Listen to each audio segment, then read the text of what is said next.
دوسری بات یہ میں کہہ رہا تھا کہ دیکھو تقلید واجب ہے، تقلید فرض ہے، لیکن قرآن میں جو احکام ہوتے ہیں ان کو فرض کہتے ہیں، لیکن جو اس سے نیچے کے احکام ہیں اس کے لیے واجب کا لفظ استعمال کرتے ہیں۔ تقلید واجب ہے، اور تقلید کے علاوہ تقلید شخصی بھی واجب ہے، اور یہ دو مسئلے بہت ہلکے پھلکے مسئلے ہیں، کوئی بہت لمبے چوڑے مسئلے نہیں ہیں۔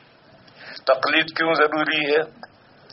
ایک سوال کا جواب دو، کیا ہر مسلمان اس پوزیشن میں ہے کہ اپنی ہر دینی ضرورت قرآن و حدیث میں سے خود نکال لے اور اس پر عمل کرے؟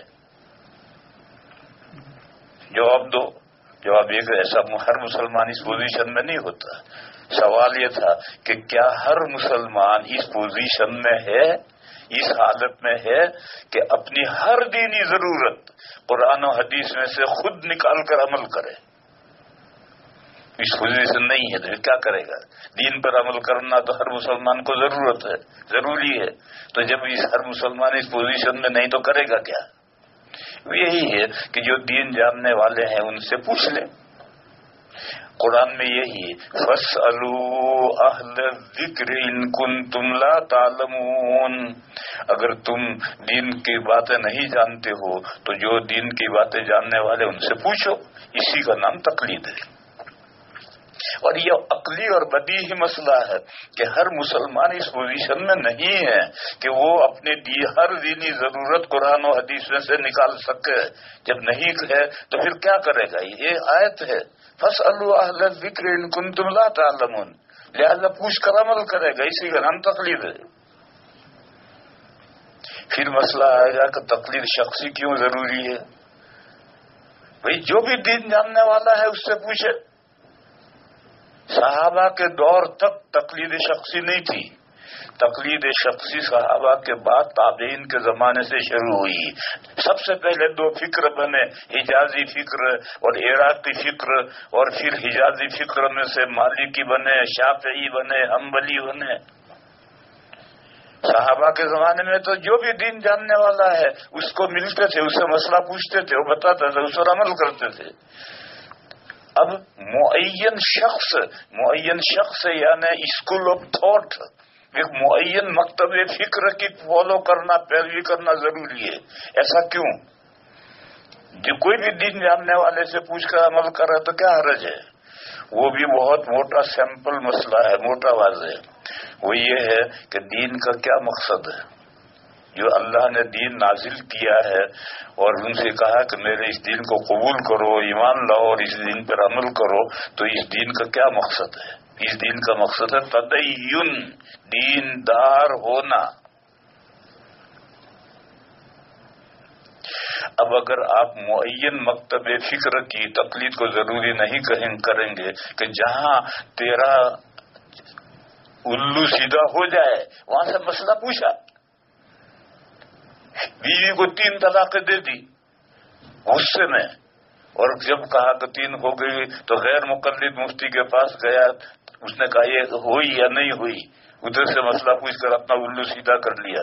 تو اگر آپ کوئی معین کھوٹے کے ساتھ نہیں باندھو گے تو تدین مسلمانوں میں باقی نہیں رہے گا، تشاہی شروع ہو جائے گی، تشاہی، من مانی، جو جی چاہے گا اسی کو دین بنا لے گا جو جی چاہے۔ ایک قصہ مجھے یاد آیا، ہارون رشید رحمت اللہ علیہ کے زمانے میں، یہ بہت اچھا بادشاہ تھا ہارون رشید۔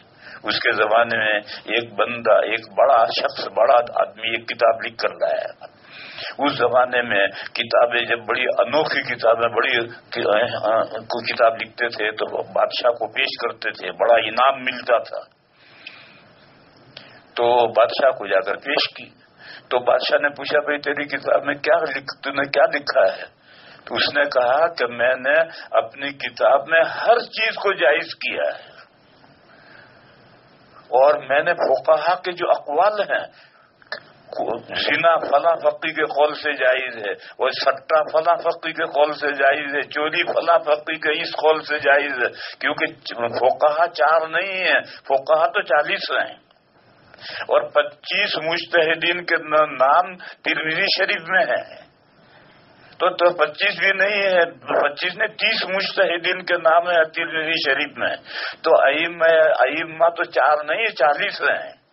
بس کسی کا قول ڈھونڈو گے تو ہر چیز کوئی نہ کوئی کسی چیز کو جائز کہنے والا مل جائے گا. تو میں نے کہا، اس نے کہا کہ میں نے فقہا کے اقوال سے ہر ناجائز چیز کو جائز ثابت کیا ہے. بادشاہ نے کہا اچھا.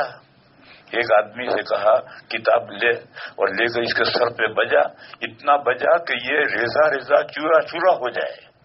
وہ بڑی بہترین جلد بنا کر لایا تھا بادشاہ کو پیش کرنے کے لیے. اس نے لے کر مارنا شروع کیا تو ریزہ ریزہ ہو گیا. کہا تیرا یہی انعام ہے. تو میرے بھائیوں، اگر ایک کھوٹے سے نہیں باندھا جائے گا تو پھر یہ صورتحال پیش آئے گی، تشہیر شروع ہو جائے گی. آج کل اکیڈمیوں کا دور چل رہا ہے، آج کل اجتماعات ہو رہے ہیں، اور آج کل کوشش کر رہے ہیں کہ کسی بھی فقی کا کوئی قول مل جائے تو اس کو لے کر کے چیز کو جائز کر دو، حلال کر دو. ایسا کرنے جاؤ گے تو پھر سارے دین کا کپڑا ہو جائے گا، تشہیر شروع ہو جائے گی، تدین باقی نہیں رہے گا. اس لیے میرے بھائیوں، اس مسئلے کو سمجھو کہ تقلید بھی واجب ہے اور شخصی تقلید بھی واجب ہے. اور تقلید کے معنی کیا ہے؟ تقلید کے معنی غلط فہمی پیدا کی ہے. کا تقلید یہ ہے کہ ہم اپنے گلے میں پٹا ڈالو اور اس میں رسی باندھ کر کے دوسرے کو دے دو کہ لے مجھے جہاں تو چاہے لے جا. یہ تقلید ہے. یہ تقلید نہیں، یہ تو تقلد ہے. آپ عربی نہیں جانتے، جو لوگ عربی جانتے ہیں وہ جانتے کہ یہ تقلید نہیں، یہ تقلد ہے. تقلید کے معنی تو ہے ہار پہنانا، ذمہ داری سونپنا. جیسے تقلید القاضی، بادشاہ نے کسی کو قضا کا عہدہ، جج کا عہدہ دیا تو تقلید القاضی ہے. اسی طریقے پر کسی کو کوئی لیڈر تھا، اس کو پھول ہار پہنایا تو یہ تقلید ہے، ہار پہنانا. تو ائمہ تو بہت گزرے ہیں، 40 ائمہ گزرے ہیں، لیکن جس سے عقیدت ہے اس نے اپنی عقیدت کا جس کو ہار پہنایا ہے یہ اس کی تقلید کر رہا ہے.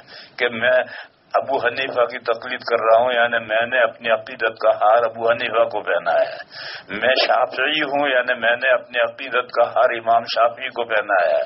میں مالکی ہوں، یعنی اپنی عقیدت کا ہار امام مالک کو پہنایا ہے. تو دوسرے کو عقیدت کا ہار پہنانا، پھر اس نے قرآن و حدیث کو سامنے رکھ کر جو دین پیش کیا ہے اس پر عمل کرنا، اس کا نام ہے اتباع، فالوئنگ.